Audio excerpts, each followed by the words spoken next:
बिहारी जय राधा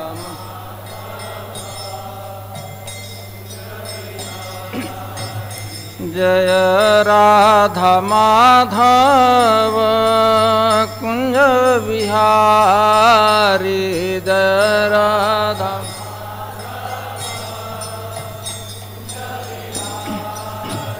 जय गोपीजन वल्लभ गिरिवरधारी जय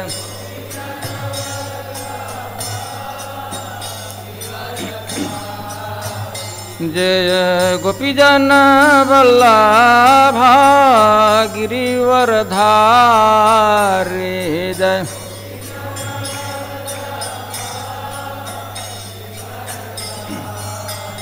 जय गोपीजन वल्लभ गिरिवरधारी जय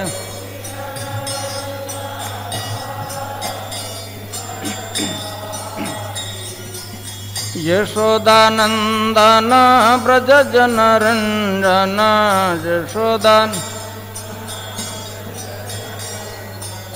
यशोदानंदन ब्रज जनरंजन यशोदान यमुना तीरा बनचारी यमुना यमुना तीरा बनचारी यमुना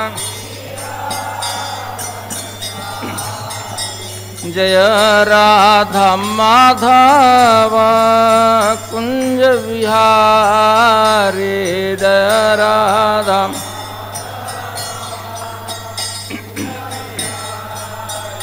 जय गोपीजन वल्लभ गिरिवरधारी जय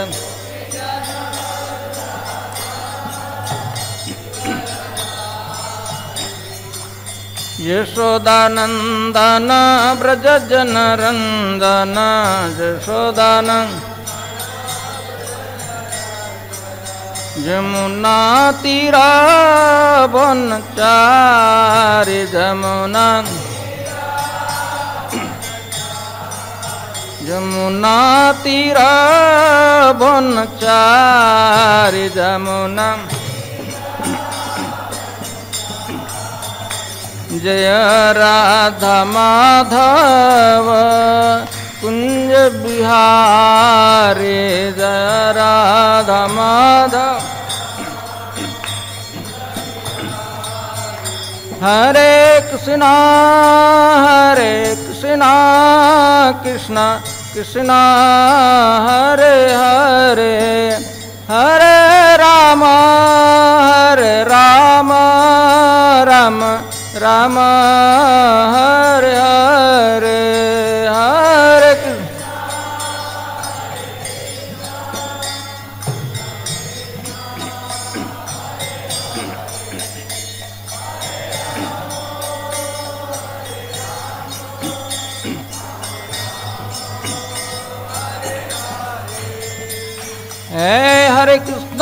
हरे कृष्णा कृष्ण कृष्ण हरे हरे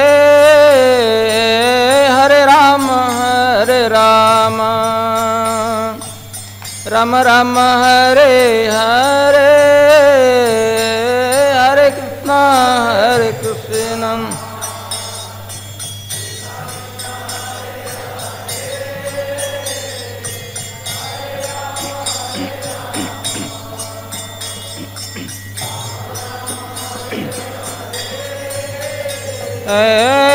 कृष्ण हरे कृष्णा कृष्ण कृष्ण हरे हरे हरे राम राम राम हरे हरे हरे कृष्ण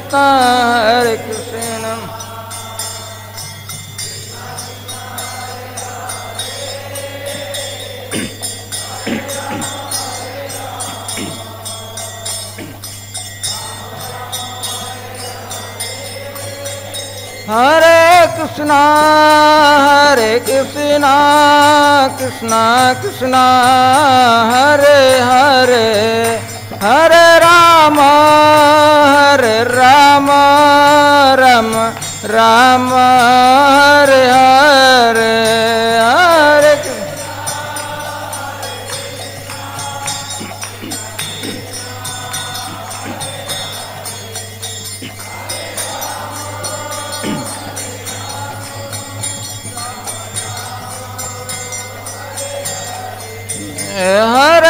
कृष्णा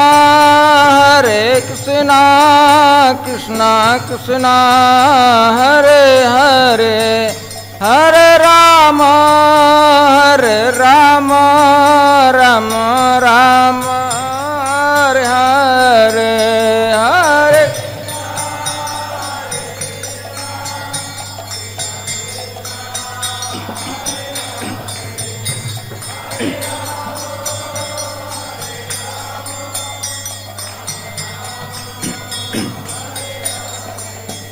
जय राधा परसर्थी राधा परसर्थी राधे, जय राधा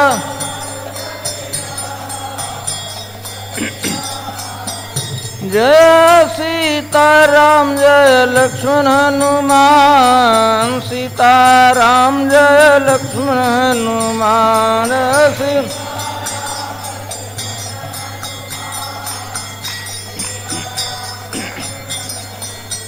जय कृष्ण बलराम कृष्ण बलराम कृष्ण बलराम, जय कृष्ण बलराम,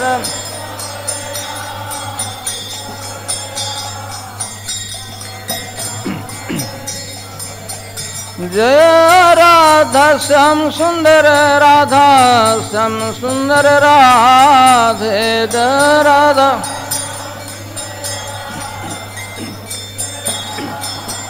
जय राधे जय राधे जय राधे, जय श्री राधे जय राधे,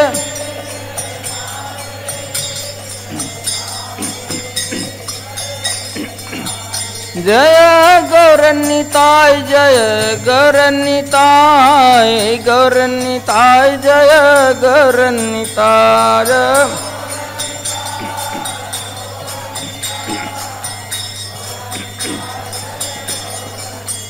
जय प्रभुपद श्रील प्रभुपद प्रभुपद श्रील प्रभुपद प्रभु,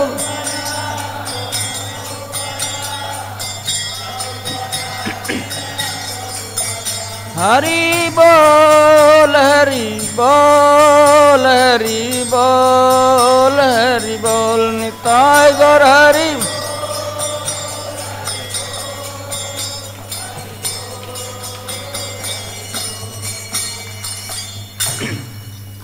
जय ओम विष्णुपाद परमहंस परिव्राजकाचार्य अष्टोत्तर शतहि भानगे शिल अभय चरणारविंद भक्ति वेदांत स्वामी श्रील प्रभुपाद की, इस्कान फाउंडर आचार्य श्रील प्रभुपाद की जय। ओम विष्णुपाद परमहंस परिव्राजकाचार्य अष्टोत्तर शतहि भानगे शिल भक्ति सिद्धांत सरस्वती गोसाई प्रभुपाद की, अनंत कोटि वैष्णव वृंद की, नामाचार्य श्री हरिदास ठाकुर की, प्रेम से कहो श्री कृष्ण चैतन्य प्रभु नित्यानंद श्री अद्वैत गदाधर शिवासादि गौर भक्तवृंद की, श्री श्री राधा कृष्ण गोप गोपीनाथ श्याम कुंड राधा कुंड गिरी गोवर्धन की, श्री वृंदावन धाम की, श्री श्री नवदीप मायापुर धाम की, श्रीमती तुलसी देवी भक्ति देवी की, गंगा जमुना माई की, गौर प्रेमानंदे हरिनाम संकीर्तन की, श्री श्री राधा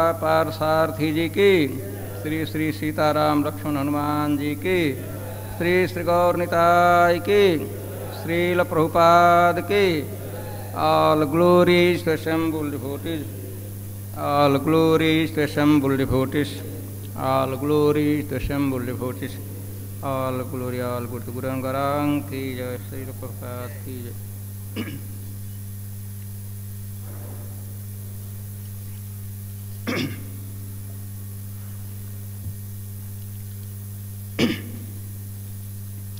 ॐ अज्ञानतिमिरान्धस्य ज्ञानाञ्जनशलाकया चक्षुरुन्मिलितं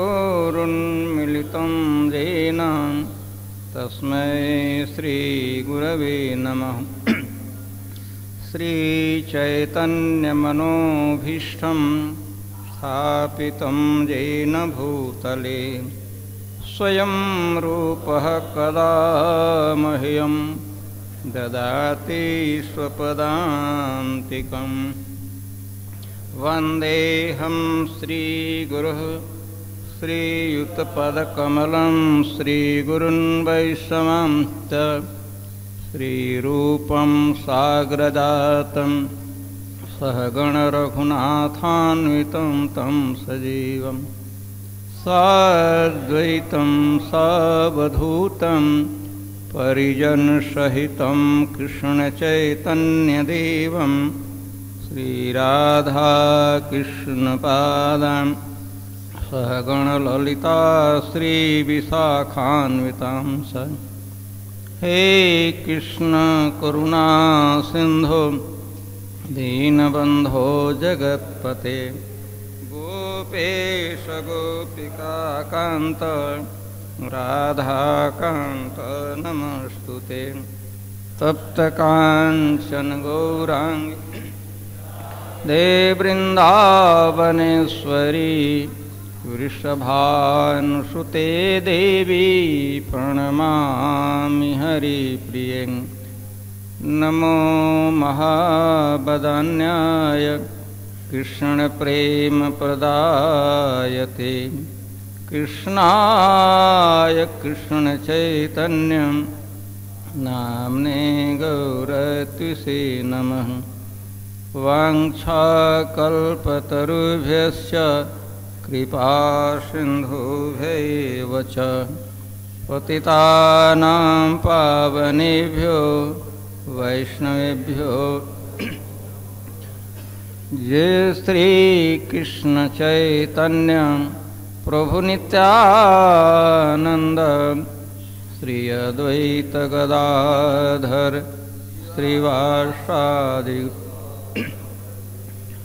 हरे कृष्णा कृष्णा कृष्णा हरे हरे हरे राम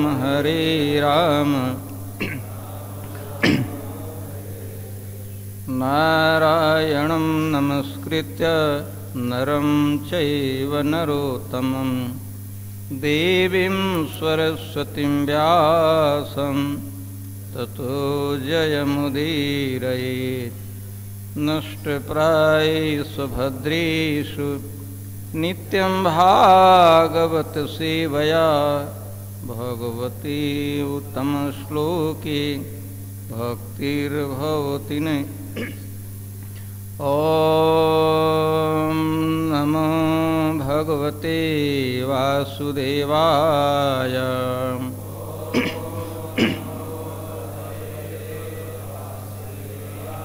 ॐ नमो भगवते वासुदेवाय।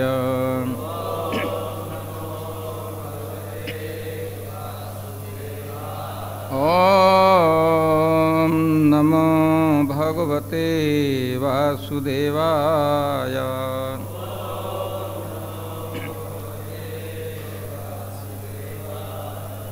आज हम श्रीमद्भागवतम के चौथे स्कंध का 11वां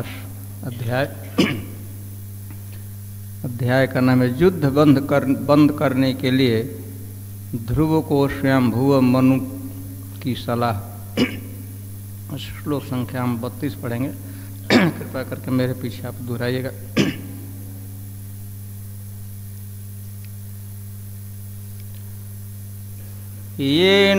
येनोपशिष्टात् पुरुषात् लोक उद्विजते भृशम् न बुधस्तद्वशं गच्छेत् ईक्षण भयमात्मनः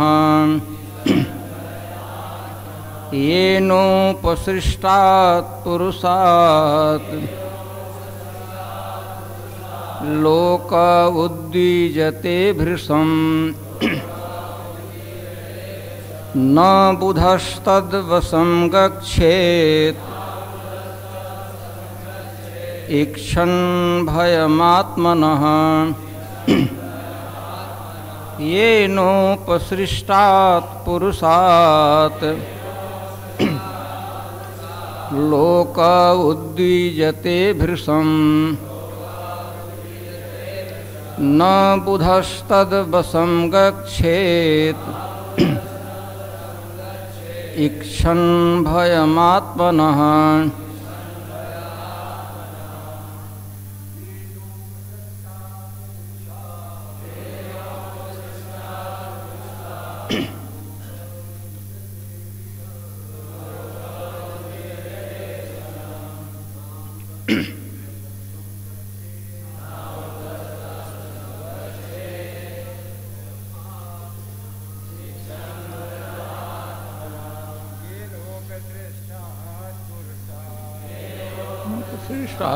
पुरुषात्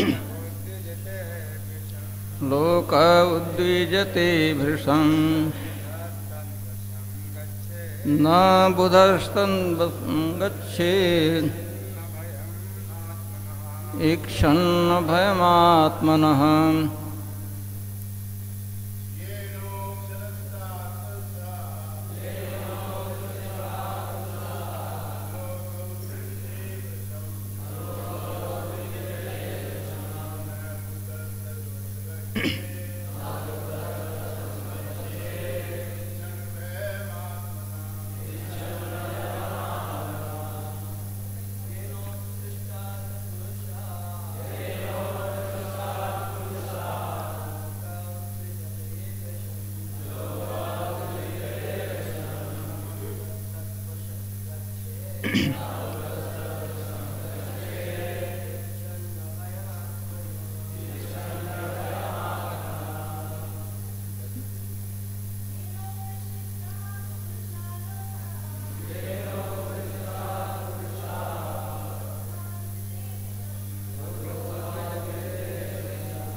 येन जिससे उपसृष्टात् वशीभूत होकर पुरुषात् पुरुष द्वारा लोकः प्रत्येक व्यक्ति उद्विजते भयभीत होता है भृशम् अत्यधिक न कभी नहीं बुधः बुद्धिमान पुरुष तत् क्रोध के वशम बस में गच्छेत जाए इक्षण चाहते हुए अभयम निर्भीकता मुक्ति आत्मनः स्व की। अनुवाद और तात्पर्य श्रील प्रभुपाद के द्वारा। जय श्रील प्रभुपाद की। जो व्यक्ति इस भौतिक जगत से मुक्ति चाहता है उसे चाहिए कि वह क्रोध के वशीभूत न हो, क्योंकि क्रोध से मोहग्रस्त होने पर वह अन्य सबों के लिए भय का कारण बन जाता है। तात्पर्य, भक्त या साधु पुरुष को न तो अन्यों के लिए भय का कारण बनना चाहिए और न किसी को चाहिए कि उसके भय का कारण बने। यदि दूसरे से शत्रुता का व्यवहार नहीं किया जाता तो फिर कोई यदि दूसरे से शत्रुता का व्यवहार नहीं किया जाता तो फिर कोई किसी का शत्रु क्यों बनेगा। किंतु जीसस क्राइस्ट का उदाहरण हमारे समक्ष है, जिनके शत्रुओं ने उन्हें क्रूस सूली चढ़ा दिया। असुर सदैव विद्यमान रहते हैं और वे साधु पुरुषों में भी दोष निकालते रहते हैं, किंतु साधु पुरुष कभी रुष्ट नहीं होते, भले ही उन्हें कितना ही क्यों न उकसाया जाए।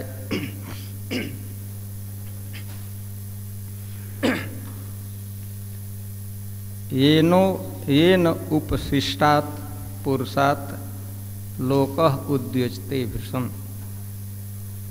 न बुधस् तद्वशं गच्छेत् ईक्षण अभयम आत्मनः। मनु महाराज का यह उपदेश है ध्रुव महाराज के लिए, लगभग एक कंक्लूडिंग उपदेश है, अंतिम। इस श्लोक पर हम आएंगे थोड़ा सा पूर्व, किस परिप्रेक्ष्य में, किस संदर्भ में मनु महाराज ने ध्रुव महाराज को यह उपदेश दिया है। आप कथानक से परिचित हैं। ध्रुव महाराज के छोटे भाई उत्तम अथवा उत्तम कुमार, जिनका नाम था, वे हिमालय के एक विशिष्ट निषिद्ध क्षेत्र में प्रवेश कर गए। हंटिंग के लिए, शिकार के लिए जंगल में गए हुए थे, और कोई निषिद्ध क्षेत्र होता है, प्रोहिबिटेड प्लेस, यहाँ कहीं लिखा रहता है, उसमें प्रवेश नहीं करना होता। ध्रुव उत्तम कुमार उसमें प्रवेश कर गए और कुबेर के जो अनुचर थे यक्ष, किसी ने एक ने उनकी हत्या करी।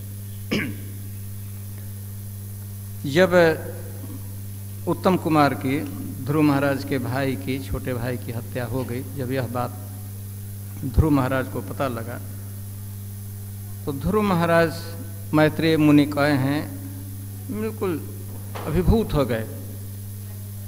कोपामर्ष सुचार्पितः, कोप क्रोध, अमर्ष, अमर्ष कहते हैं बदला लेने की भावना, किसी पर क्रोध, बदला लेने से हम बदला लेना है, और सुच दुख, शोक।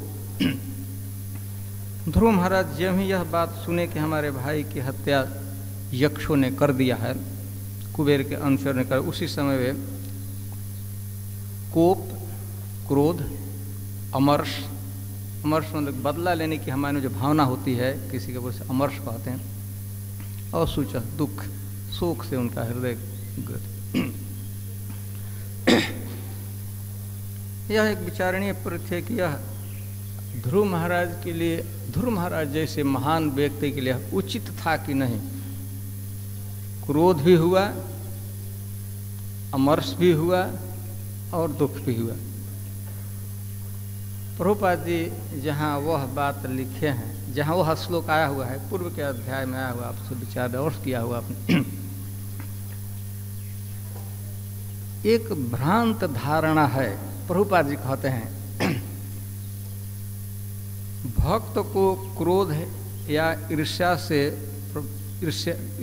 के वशीभूत नहीं होना चाहिए। यह सामान्य धारणा है, सब लोग, अच्छा लगता है, श्रुति मनोहर है, लेकिन प्रभुपाद जी कहते हैं कि यह धारणा कि एक भक्त में क्रोध नहीं होना चाहिए, अमर्ष नहीं होना चाहिए, शोक नहीं होना चाहिए, यह भ्रांत धारणा है, गलत विचारधारा।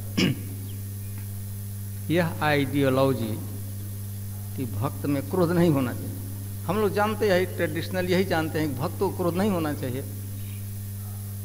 लेकिन प्रभुपाद जी जहाँ यह श्लोक आया हुआ, ध्रुव महाराज अति क्रोधित हो गए और क्रोध के कारण वो तुरंत आक्रमण किए यक्षों पर, और अंत में अलकापुरी पर, और हजारों यक्षों की उन्होंने हत्या की। वो क्रम चल ही रहा था तो मनु महाराज से, मतलब स्वयंभुव मनु, स्वयंभुव मनु, 14 मनु होते हैं, तो 14 नहीं आ गए। स्वयंभू मनु जो ध्रुव महाराज के ग्रैंडफादर थे, पिताजी के पिता थे, ध्रुव महाराज के पिता उतानपाद के पिता मनु महाराज, वे वहाँ पर ऊपर।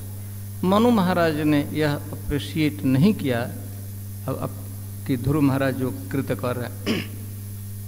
मनु महाराज वहाँ आए, और मनु महाराज आए तो अकेले नहीं आए, ऋषियों के साथ, ऋषि मुनि महात्माओं के साथ आए। और मनु महाराज ने ध्रुव महाराज को युद्ध से विरत किया, रोका। अलम वत्स्य अति रोषेण तमो द्वारेण पापमना। मनु महाराज ने कहा कि मेरे प्रिय पुत्र तात, अलम वत्स अति रोषेण, अति रोष, अति क्रोध से बहुत हो गया, जो उसने क्रोध किया, जो कुछ बद किया, बस। तमो द्वारेण, क्रोध को, तम का द्वार, नरक का रास्ता, अंधकार में जाने का रास्ता, पाप मना, इस पाप से, क्रोध को मनु महाराज ने पाप कहा, नरक का दरवाजा कहा। यह बस हो गया, अब नहीं करना। ये न पुण्य जनान एतान अवधीस तो मना कर। श्री श्री राधा पारसारथी की, श्री श्री सीताराम लक्ष्मण हनुमान जी की, श्री श्री गौर निताई की। जिस क्रोध के वशीभूत होकर तुमने पुण्य जनान, एतान पुण्य जनान अवधिन, हजारों हजार अनेक यक्षों की पुण्य जन, मैत्रेय मुनि को मनु महाराज कहते हैं पवित्र आत्माएं, उपदेवता, देवताओं की एक कूटी हुई यक्ष की उन्हें तुम हत्या किया। वे देवता हैं, और फिर से मनु महाराज ने यह भी कहा अनागसम, उन्हें कोई अपराध नहीं किया, तो उन्हें कोई गलती नहीं की। कम से कम तो यह बात है कि किसी एक यक्ष ने, कुछ छोटे से ग्रुप ने उत्तम को मारा था, और उसके लिए तुम संपूर्ण, मैंने बहुत हजारों लोगों की हत्या कर रहे हो, क्योंकि वो अनागस हैं, कृत अनागस, उन्होंने कोई अपराध नहीं किया है, उनका दोष नहीं है। निर्दोष लोगों की तुमने हत्या की इस अति रोष के कारण, इसलिए अलम बहुत हो गया, अब नहीं। फिर मनु महाराज एक व्यवहारिक बात कहते हैं, पारिवारिक परंपरा की कहते हैं कि बेटा अस्मत् कुलोचितम तातर कर्मेश न, यह जो तुमने कृत्य किया, तो हम, मेरे वंश में तुम्हारा जन्म हुआ है, मनु महाराज का पवित्र वंश, उस पवित्र वंश के लिए यह उचित नहीं है। ऐसा कर्म, बदला लेने की भावना, क्रोध, किसी की हिंसा करना, हमारे जैसे परिवार में तुम्हारा जन्म हुआ, हमारे कुल के लिए उचित नहीं है। और फिर कुल में भी हमारे कुल के एक वन ऑफ मेंबर तुम नहीं हो, इस मनु महाराज के वंश के एक चमकते हुए सितारे, तुम्हारे लिए यह उचित नहीं है। एक तो संपूर्ण हमारे वंश में उत्पन्न किसी सामान्य व्यक्ति को भी ऐसा नहीं करना चाहिए, यह उचित नहीं है। और तुम तो हमारे कुल में एक चमकते हुए सितारे, बड़े व्यक्ति हो, तुम्हारे जैसे व्यक्ति के लिए शोभा नहीं देते। इसके बाद मनु महाराज ने यह भी कहा कि यह जो कर्म है साधुओं द्वारा अनुमोदित नहीं है। कर्मस्तत् विगर्हितम, साधु लोग इसकी ऐसे कर्म की प्रशंसा नहीं करते, अच्छे लोग ऐसे कर्म की प्रशंसा नहीं करते। तो कुल के दृष्टिकोण से, वंश परंपरा के दृष्टिकोण से, उदार हम क्षत्रिय हैं, दूसरों की रक्षा करना चाहिए, तुम्हारा कर्तव्य स्वको प्रोटेक्शन है, और तुम्हारे द्वारा ऐसा जघन्य कृत्य होना यह उचित नहीं है। फिर मनु महाराज ने एक और बात कही, यह तो कुल परंपरा की बात कही, ऐसा बड़ा परिवार की। फिर वो कहते हैं कि नायम मार्गो ही साधुनाम हृषि के शानुवर्तिनम, कुल की दृष्टिकोण, और कुल में तुम एक सामान्य व्यक्ति नहीं हो, तुम महान भगवान के भक्त हो ना। अयम मार्ग ही साधुनाम, न साधुता का मार्ग नहीं, साधु लोग, आदर्श व्यक्ति लोग ऐसा आचरण नहीं करते। विशेषकर हृषि के शानुवर्तिनम, जो भगवान के भक्त हैं, कोई भी साधु जो आध्यात्मिक जीवन पथ पर चलना चाहता है, किसी के लिए उचित नहीं है। और विशेषकर उसमें भी ऋषिकेशानुवर्ती नाम, ऋषिकेश कृष्ण भगवान के जो कृष्ण के अनुयायी हैं, वैष्णव हैं, उनके लिए तो ये एकदम अशोभनीय बात है। और फिर मनु महाराज कहते हैं कि अब भक्तों में भी तुम एक सामान्य भक्त नहीं हो, ऑर्डिनरी भक्त नहीं हो। अरे तुम्हारी क्या गरिमा है, तुमने 5 वर्ष की अवस्था में भगवान को पाया है, भगवान को तुमने पाया है, भगवान का तुमने दर्शन किया है, तुम्हारा सौभाग्य है। तुम सामान्य एक भक्त नहीं हो। पर ध्रुव महाराज एक सामान्य भक्त नहीं, एक वन ऑफ डिवोटी हुआ है, एक आदर्श हुआ। तो उस दृष्टिकोण से भक्त को, और विशेषकर कृष्णानुवर्तिनम भगवान के जो अनुयायी हैं, वैष्णव हैं, उनको तो किसी भी हालत में भूल कर भी, स्वप्न में भी ऐसा दुस्साहस, ऐसा दुष्कर्म नहीं करना चाहिए। अनागश लोगों को, निरपराध लोगों की हत्या, मास किलिंग, बहुत लोगों की तो हत्या। तो इसके बाद मनु महाराज यह बात कहते हैं कि, मनु महाराज कहते हैं तुमने यह सब कर लिया है, भगवान की प्रसन्नता, एक भक्त का कर्तव्य होता है कि उसका दृष्टिकोण एक ऑन पॉइंटेड प्रोग्राम होना चाहिए, लक्ष्य होना चाहिए कि हम भगवान को कैसे प्रसन्न कर सकें। मुख्य लक्ष्य होता है, मुख्य उद्देश्य होता है भगवान की प्रसन्नता कैसे प्राप्त, भगवान को खुश करना। और भगवान ऐसे कर्म से संतुष्ट नहीं है, खुश नहीं होते हैं। भगवान को ऐसा नहीं लगता है कि 2 लोग आपस में झगड़ा करें तो बहुत अच्छा लगता है, बहुत अच्छा है। तितिक्षया करुणया मैत्र्या अखिल जंतुषु, भगवान कैसे, मनु महाराज ने ध्रुव महाराज को यह बताया है कि भगवान कैसे तितिक्षा से, तितिक्षा मतलब तितिक्षा का क्या अर्थ होता है? तितिक्षव कारुणिका सुहृदय। तितिक्षा का अर्थ क्या होता है? सहिष्णु, सहिष्णु है, सहना सहिष्णु है। तितिक्षा, भगवान कैसे प्रसन्न होते किसी बात? तितिक्षा से, करुणया, करुणा से, दया से। प्राणियों पर हमें दया करनी चाहिए, मर्सी करनी चाहिए। अखिल जंतु, और मैत्री, मित्रता, मित्रता करनी चाहिए। कम से कम जो मध्यम कोटि के भक्त हैं उनको तो ऐसा ही करना ही होता है। कैसे वो है ना, ईश्वरे तद्धिनेषु धिनेषु बालेषु सभ्रस बालेषु विसत्सु च प्रेम मैत्री कृपोपेक्षा यह करोति समझ। यहाँ मनु महाराज कहते हैं कि सभी जंतुओं से मित्रता, सब पर करुणा और तितिक्षा, किसी ने कुछ अपराध कर भी दिया तो उसे समत्वे न सर्वात्मा भगवान संप्रसिद्धति, समत्व, सब में समान दृष्टि। जितने भी प्राणी हैं भगवान के सेवक हैं, भगवान के दास हैं, भगवान के अंश हैं, प्लस परमात्मा रूप से भगवान सबके, सभी प्राणियों के हृदय में निवास करते हैं। इसलिए सबको समत्व, समदृष्टि से, मेरा है मित्र है, मेरा शत्रु है, इस तरह की भावना से ग्रसित नहीं हो। तो मनु महाराज यह बात कहे, कुल मिलकर यह मनु महाराज कहना चाहते हैं कि क्रोध नहीं करना चाहिए। और भी इस श्लोक में क्रोध की बात, ये न, यह उपसर्ग है, सर्वनाम है। ये न मतलब जिसके द्वारा वशीभूत होने से लोगों में, समाज में डिस्टर्बेंस क्रिएट होता है।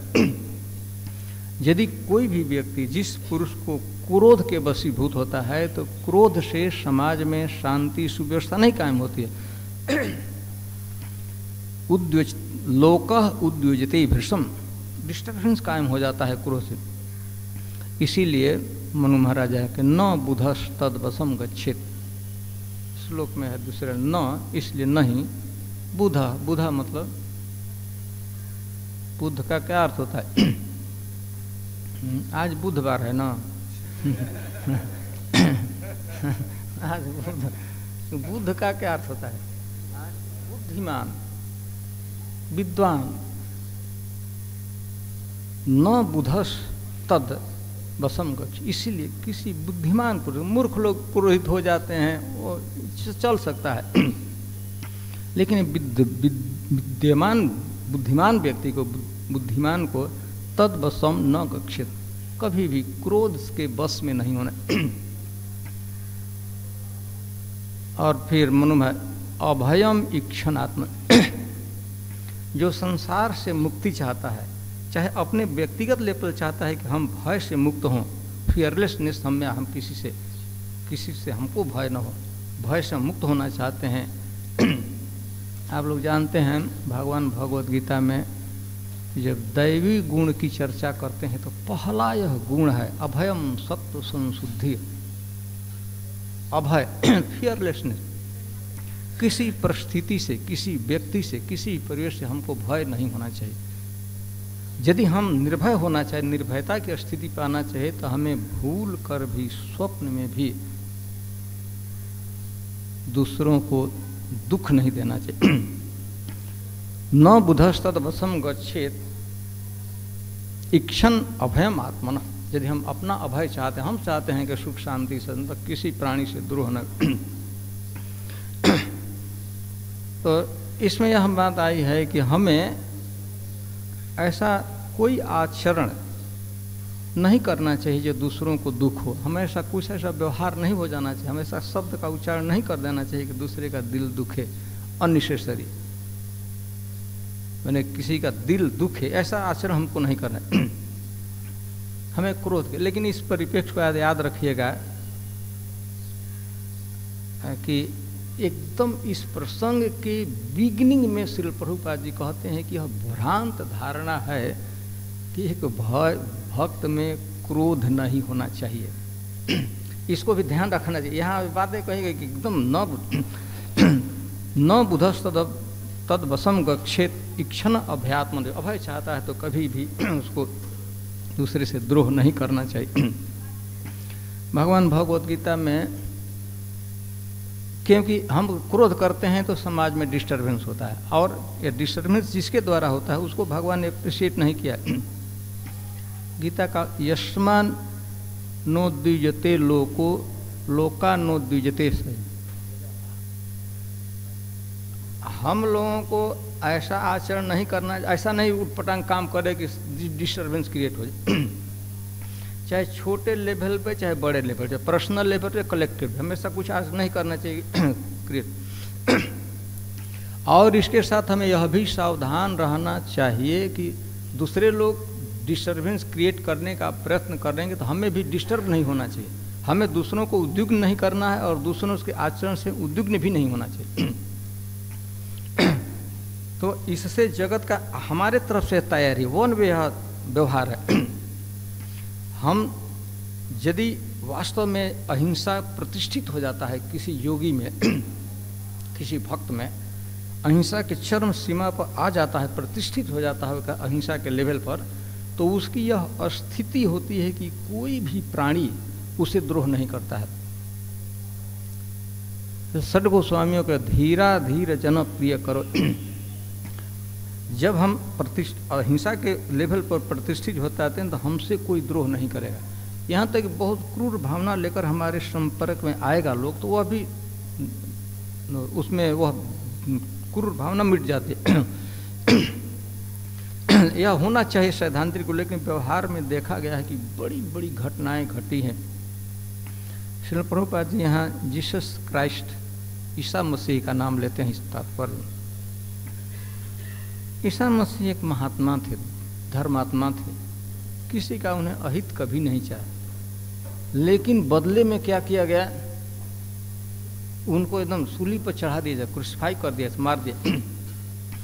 तो चाहे जो कुछ हो, लेकिन फिर भी ईसा मसीह के मन में जिन्होंने उनको सूली पर चढ़ा, जिनको कष्ट दिया था, उनके प्रति कोई दुर्व्यवहार, उनको दुर्भावना नहीं आई थी। तो हमारे तरफ से अपनी तैयारी, यहाँ पर यही कहा गया है कि न बुधस्त, और यह बात हमें सैद्धांतिक रूप में जान लेना चाहिए। इसी प्रसंग में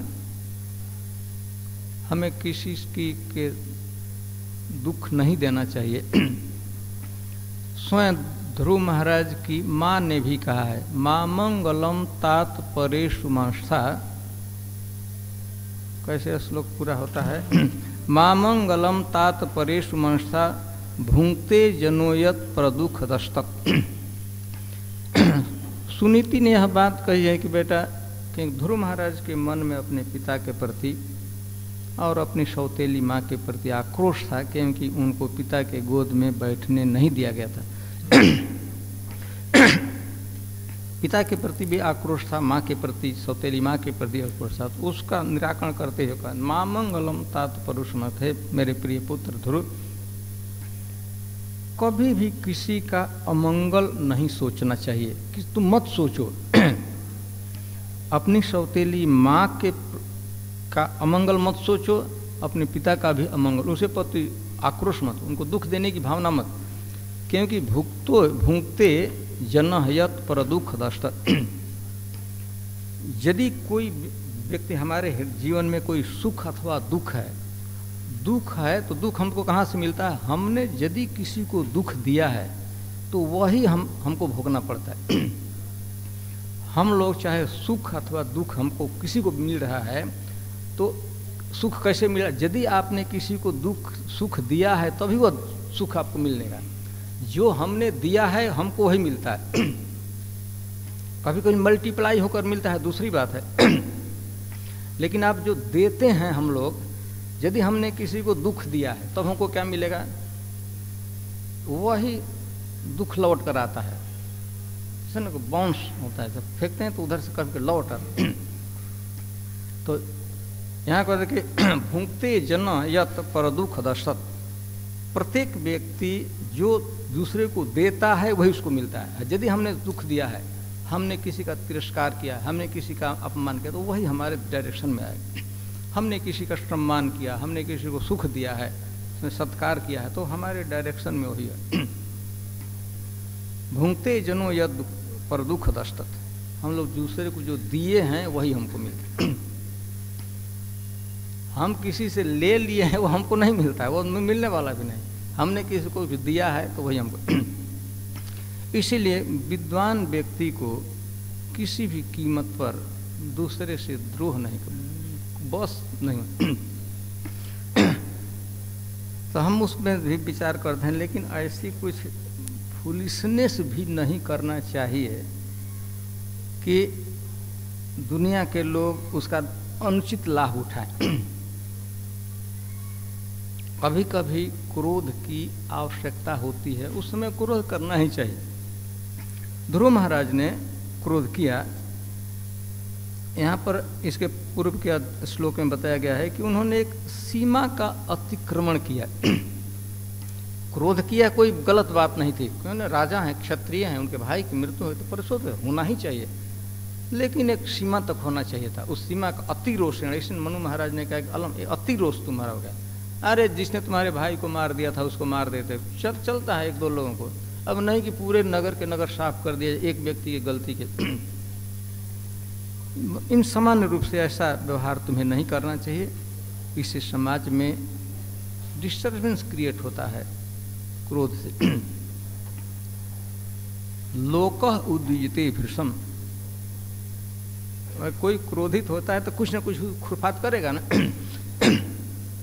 वह समाज के लिए, राष्ट्र के लिए, व्यक्ति के लिए, समाज के लिए उचित नहीं है। इसीलिए भक्त को कभी भी क्रोध नहीं करना चाहिए।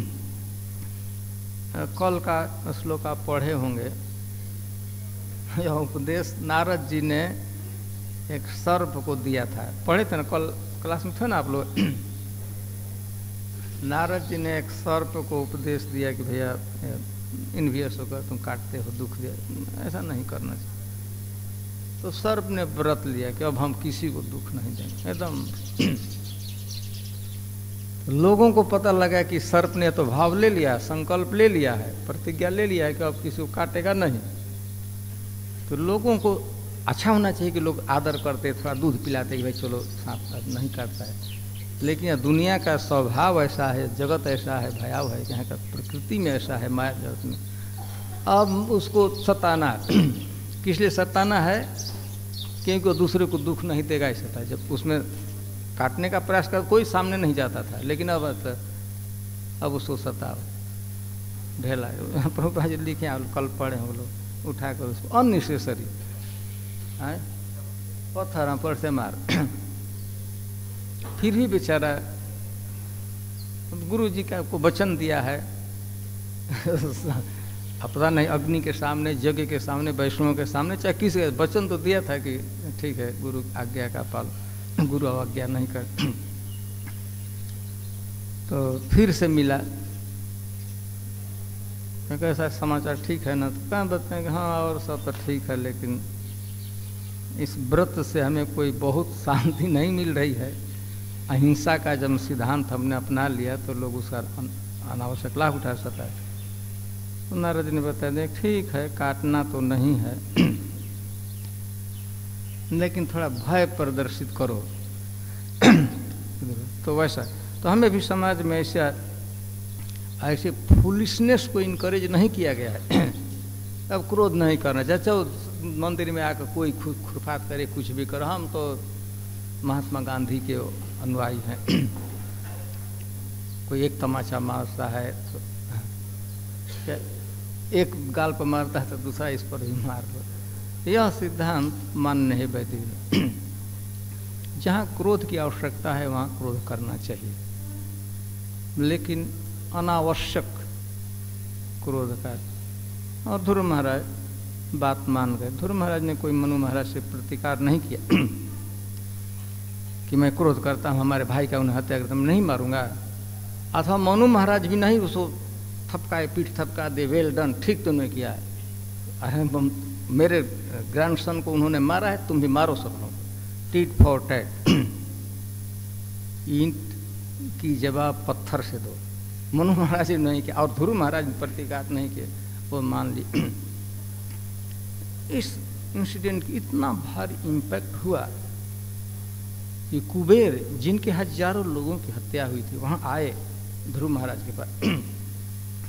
ध्रुव महाराज से कुबेर ने कहा है कि ध्रुव महाराज मैं आप पर अति प्रसन्न हूँ, मैं कुछ देना चाहता हूँ, यदि कि मेरे कैपेसिटी की बात नहीं है कि मैं आपको कुछ दूँ।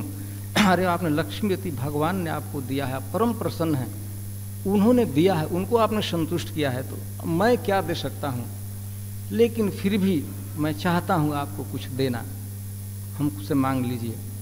या समझ रहे अब कह रहे भगवान जिसको दिए हैं तो हम क्या दे सकते हैं, सबसे उच्चतर लोक और भक्ति क्या क्या आपको दिए हैं, लेकिन फिर भी मैं अपने को कृतार्थ करने के लिए मैं कुछ देना चाहता।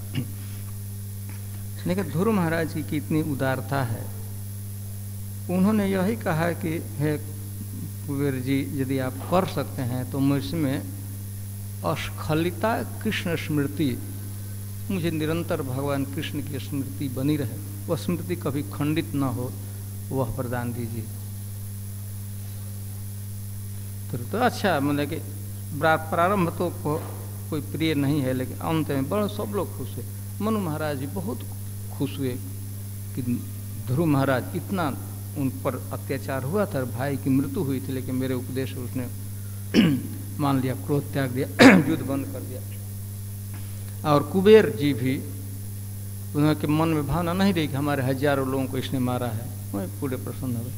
तो ध्रुव महाराज का चरित्र है बहुत उदात चरित्र। ध्रुव महाराज ने जब क्रोध भी किया, जब भी कि मनु महाराज ने मना किया, लेकिन एक क्षत्रिय के लिए, यह एक क्षत्रिय परिवार में जिस परिवेश में थे, वह भी क्रोध भी शुद्ध भक्ति के जुरिस्डिक्शन के बाहर नहीं है। इनका क्रोध भी वह क्या कहते हैं, शुद्ध भक्ति के जुरिस्डिक्शन उसी में है। ठीक है, हम यहाँ समाप्त करते हैं, यदि कोई आपका प्रश्न है तो।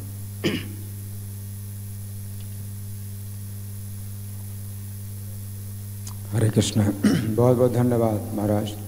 तो महाराज ने जो प्रवचन दिया तो बहुत अच्छा दिया, क्योंकि क्रोध करने के पक्ष में भी प्रभुपाद ने कई बार बोला है और क्रोध ना करने के पक्ष में भी प्रभुपाद ने बोला है। तो महाराज ने दोनों पक्षों पर विचार करके बड़ा संतुलित प्रवचन दिया है। और यहाँ पर भी बताया गया है ना, बुद्धस तद वशम गच्छेत, कि क्रोध के वश में नहीं होना चाहिए। इसका मतलब क्रोध को अपने वश में करना है, क्रोध के वश में नहीं आना है। तो क्रोध को नष्ट नहीं करना है, लेकिन क्रोध को वश में करना है। और क्रोध को वश में करना है तो किस स्थान पर, किस समय, किसके ऊपर कितना क्रोध करना है, वो सब उसका जो गणना है वो होती है। तो प्रभुपाद करते थे क्रोध, लेकिन वे जानते थे किस समय क्रोध करना है, किस और कितना क्रोध करना है, किस स्थान पर, किसके ऊपर, वो सब प्रभुपाद का जो क्रोध था वो बड़ा संतुलित था। तो ऐसे भक्तों के आचरण से हम लोग सीख सकते हैं कि कैसे क्रोध करना है और क्रोध नहीं करना है। और इसमें जो ऊपर की पंक्ति में बताया गया है उपसृष्टात्, ये उपसृष्टात् पुरुषात्, कि पुरुष को क्रोध क्या करता है, उपसृष्टि कर देता है। सृष्टि का तो मतलब है कि स्वाभाविक जो अपना कर्म है, स्वाभाविक जो अपना रूप है, वो तो मतलब भगवान ने दिया है, तो उसके अनुसार हम आचरण करते हैं। लेकिन उपसृष्टि जब उस व्यक्ति की हो जाती है, तो उपसृष्टि का मतलब है कि वो उस समय कुछ दूसरा ही व्यक्ति बन जाता है। तो थोड़े समय के लिए वो व्यक्ति कुछ दूसरा ही बन जाता है और फिर क्रोध के कारण वो कुछ ऐसे काम कर देता है जिससे फिर आगे चल कर के पछताना ही पछताना पड़ता है। तो इसलिए एक बहुत अच्छा शब्द है उपसृष्टि, कि क्रोध के द्वारा व्यक्ति की उपसृष्टि हो जाती है। उपसृष्टि का मतलब है कि सृष्टि के अलावा कुछ और अन्य सृष्टि हो जाती है, तो उस व्यक्ति का दूसरा ही स्वभाव हो जाता है, दूसरा ही कार्य हो जाता है। उसके अनुसार वो जो है जो करता है वो फिर जीवन भर पछताना पड़ता है। तो इसलिए उसके वश में ना हो, बल्कि क्रोध को वश में करे। हरे कृष्ण। हाँ, कृष्ण प्रिय।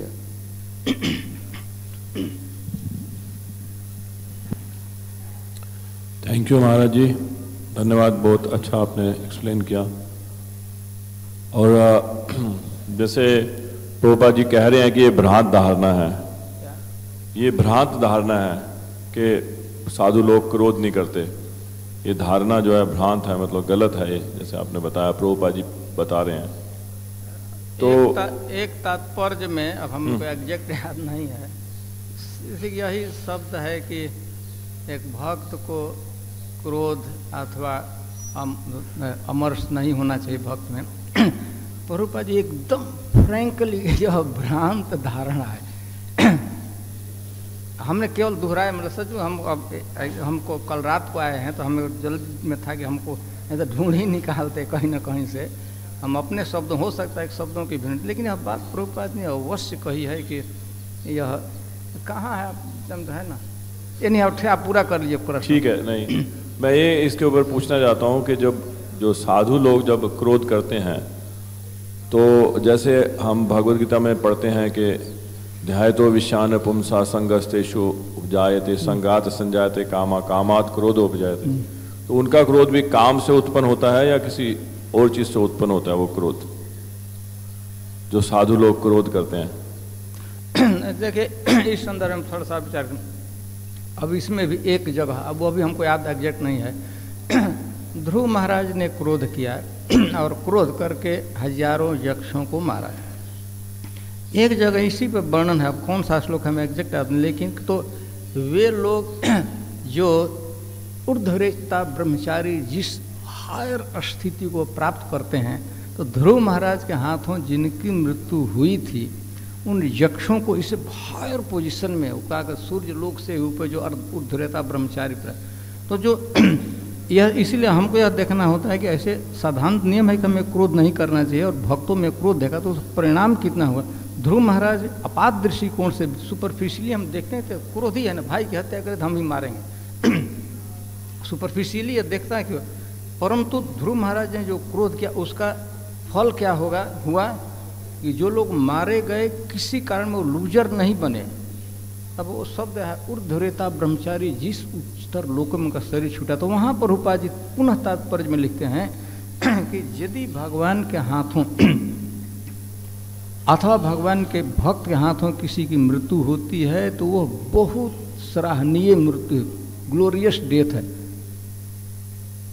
जबकि कि यह आज के समाज में इस तरह के कहने में भी कि भक्त मंदिर है तो हम भले कह देते हैं, लेकिन यह कह देना कि भक्त को मारा जाएगा, अरे बाप रे कितना भारी उपद्रव खड़ा हो जाएगा, नहीं हम बोल सकते, लेकिन वास्तव में वहाँ देखा जाए तो उनको लाभ ही हुआ। ऐसे यक्ष लोक में रहकर कौन सा भारी काम करते थे, ऐसे ही भोगों में फंसे रहते, शरीर छूटा, एकदम उच्चतर लोगों की प्राप्ति। ऊर्ध्वरेता ब्रह्मचारी लोग जो सूर्य से कहीं एक लोक का वर्णन किया, वहाँ मुक्त हो। तो इसका मतलब देखिए वहाँ पर भगवान कहते हैं ध्यायतो विषयान् पुंस संगस्ते सुपजायते संगात संजायते कामत कामात क्रोधो भिजायते क्रोधात भवति सम्मोह सम्मोहात स्मृति विभ्रम स्मृति विभ्रंशात बुद्धिनाशो बुद्धिनाशात। क्रोध उस स्टेज पर जाएंगे तो आगे इतना ग्लाइंड इतना कि एकदम सर्वनाश ही करे। सामान्य स्थिति यही है और सामान्य यही स्थिति कि हमें क्रोध नहीं करना चाहिए। परंतु यदि किसी महान पुरुषों के जो रियली उच्च स्तर पर पहुंचे उनके देखा गया क्रोध, हनुमान जी लंका में आग लगाए थे, एकदम प्रसिद्ध बात है, फूंक दिए। अरे गांव के लोग क्या कहें, ये मतलब उचित बात है कि एकदम से आग लगा देना, पूरे नगर में ही आग लगा देना। हमारे पूंछ में आग लगाए तो मैं दुनिया में आग लगा दूंगा, ये तो मैंने फालतू की बात है। लेकिन वह क्रोध एक विशिष्ट कारण से भगवद्रोहियों से था। इन लोगों को इनकरेज नहीं करना इस तरह के कृत्य का। भगवान से द्रोह करें, किसी की पत्नी का अपहरण करें, कर सबको जलाए। तो वहाँ पर हनुमान जी के क्रोध को कहीं भी लोक में अथवा शास्त्र में निंदा नहीं की गई है। कहीं भी आप देख लीजिए, लोक में भी कहीं कहीं दुनिया में भी कुछ बातें फैलती है, शास्त्र के विरुद्ध भी फैलती रहती है, कभी कभी अनुकूल भी होती है, लेकिन न तो वेद में, शास्त्र में और न तो लोक में हनुमान जी के इस कृत्य की निंदा नहीं की गई है। सामान्य सिद्धांत है, भगवान स्पर्श कहते कि यस्मान नो द्विजते लोको, हमें ऐसा कोई भी आचरण नहीं, स्वप्न में भी नहीं करना चाहिए दूसरे को उसमें दुख हो, उद्विग्नता प्राप्त हो।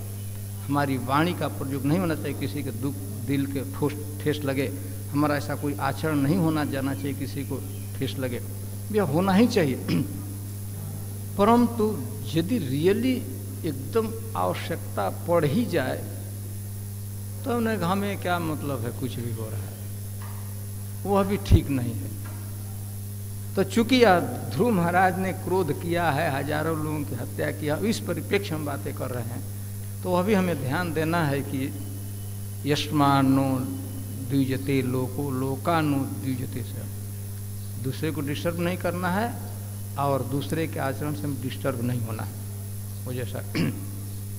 तो करेक्शन के लिए भगवान भगवद गीता में कहते हैं लोक संग्रह में वास्तव चिकित्सु लोक संग्रहम, कुछ काम करने पड़ते हैं दुनिया की भलाई के लिए।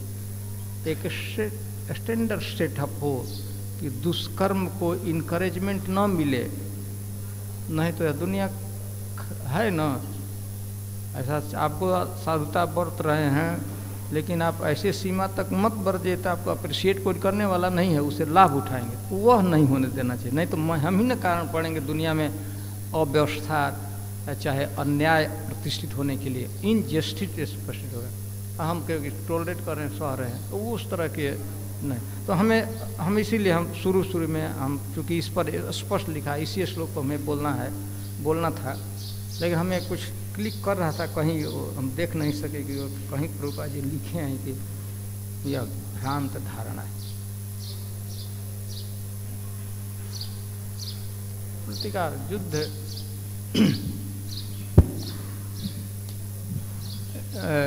नेपोलियन ने कहा था कि युद्ध विश्व की आवश्यक बुराई है। युद्ध विश्व की आवश्यक बुराई है। आवश्यक बुराई है लेकिन वह आवश्यक। युद्ध विश्व की आवश्यक बुराई है।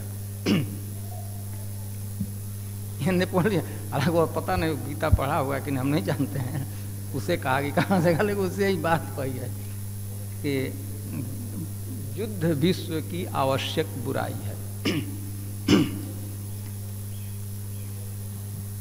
ऐसे हमें भी कोई गति नहीं है कि किसी कंक्लूजन पर, लेकिन दोनों पर इसीलिए हम तो आपने कह ही दिया कि हम मिक्स ही कर दिए, शायद आपको समझ में नहीं आया। हम जो कहना चाहते थे वो मैंने तो कह लिया है, अब आप किस रूप में लिए होंगे। ठीक है, तो समझ करते हैं। ग्रंथराज श्रीमद् भागवतम की, श्रील प्रभुपाद की।